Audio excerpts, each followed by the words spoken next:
Controversy is brewing on the New South Wales Central Coast over plans for a massive wind farm to be built 10 kilometres offshore.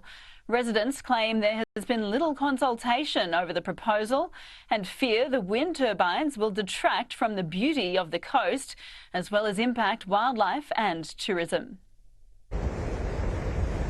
This is Norah Head. It's a place locals call their paradise. People come here from not only around Australia but from all over the world to walk on the beaches, swim, look at the whales, watch the dolphins catching waves. But these views could soon be interrupted as the federal government pushes ahead with plans to build hundreds of wind turbines offshore. Each one is expected to be around 300 metres tall. That's the size of Sydney's Centre Point Tower.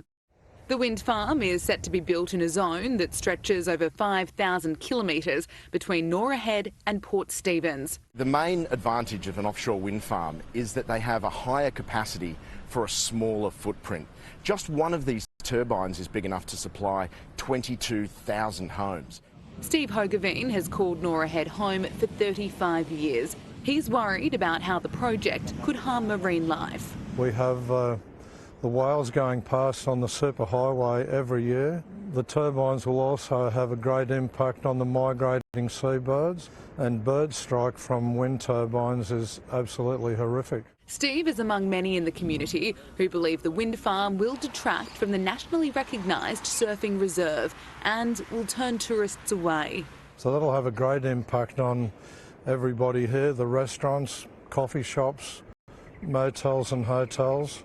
This is a key lookout in Norah Head where locals and tourists gather to appreciate the natural beauty. Residents here fear that a wind farm 10 kilometres offshore will create an eyesore on their paradise. The proposal comes as Australia continues to transition to renewable energy to meet its target of net zero by 2050. The government has set itself targets for a renewable rollout. Those targets are proving to be unrealistic. The government is getting desperate, and it is just steamrolling over regional communities to try to achieve their political targets. The project is set to create thousands of jobs. The Department of Climate, Energy, the Environment and Water received nearly 2,000 submissions as part of the 60-day consultation period. But locals claim their questions are going unanswered. From what I heard from the local community, the consultation process has not worked. They themselves have not been given the opportunity to have their voices heard, nor to have their questions answered. It's going to be affecting their way of life, their local economy, their local environment. Federal Labor member for Dobell, Emma McBride, has told Sky News, "I will always listen and consult with our community and continue to be a strong advocate for the Central Coast in federal parliament. This situation is no different.